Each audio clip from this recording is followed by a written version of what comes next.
Syekh kata, dan isu ni isu lama, dan saya tak pernah dengar hari ni ateis bercakap macam ni. Tapi saya rasa ada kalau cari ikut. Syekh kata, golongan ateis ni sampai ke satu tahap, mereka nak menafikan bahawa alam ini ada tujuan. Mereka sampai kata apa tau?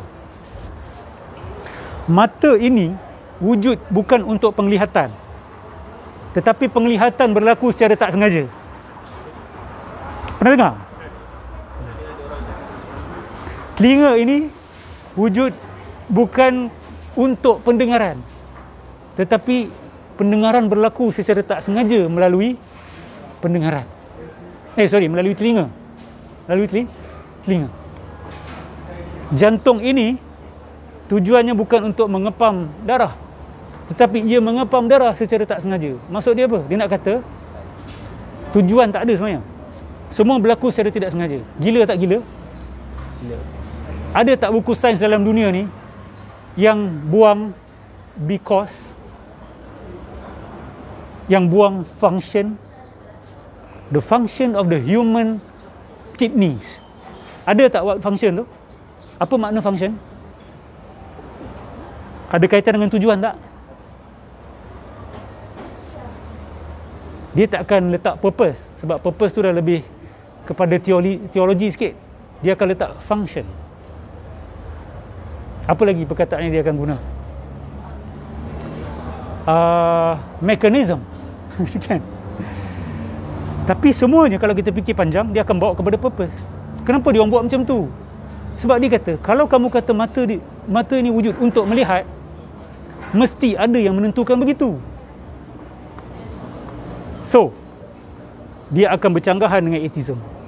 Sebab kalau tanya kenapa, you akan berhujung dengan the grand kenapa, which is the cause of all causes. Wajibul wujud, you akan berakhir ke situ. Sebab tu soalan kenapa ni, dia orang tak nak sibuk dengannya. Dia sibuk dengan sains. Sibuk dengan apa? Sains atheist hari ni. How? Yes, what and how. Dia tak sibuk dengan why.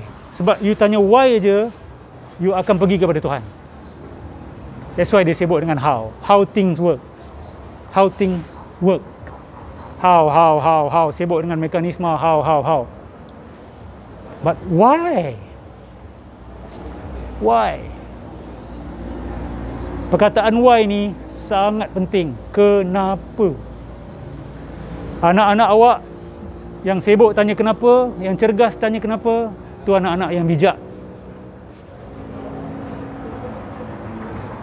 Feed them what they need to know. Hargai mereka, didik mereka.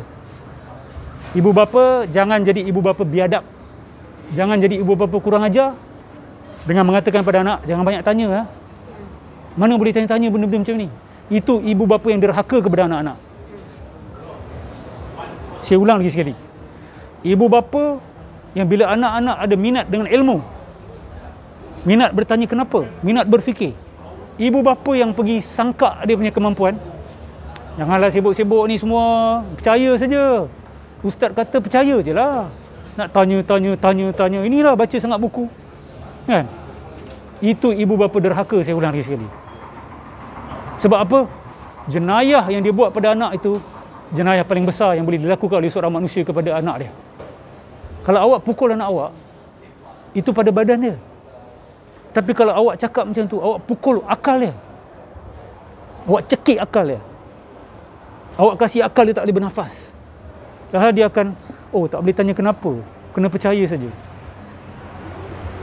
Itu penderaan paling teruk sekali. That's the worst kind of abuse. Bila anak tanya kenapa, awak patut jadi ibu bapa paling bahagia sekali dalam dunia ni. Anak aku tanya kenapa lah. Anak aku tanya kenapa oi. Tulis dalam kalender, anak awak tanya kenapa buat kali pertama. Itu hari kebanggaan awak, bukan hari kemalasan awak, bukan hari kemarahan awak. This is very important. Dan benda ni masih asing di kalangan orang Melayu kita. Saya tak kata tak ada, ada. Tapi belum meluas. Saya buat cerita ke memang betul? Ke saya buat cerita? Ke saya melampau sebenarnya? That's the truth. Saya bukan duduk kat gua, bro. I mix around with people, I know. I see parents, I talk to them. Dan kita perhatikan anak-anak kita, anak-anak Melayu kita. Kenapa tidak ada why tu? Kat Malaysia lagi ramai lah. Bagus, ada banyak anak-anak pintar. Tapi you have to build them. You have to sokong them. You kena sokong mereka. Baik.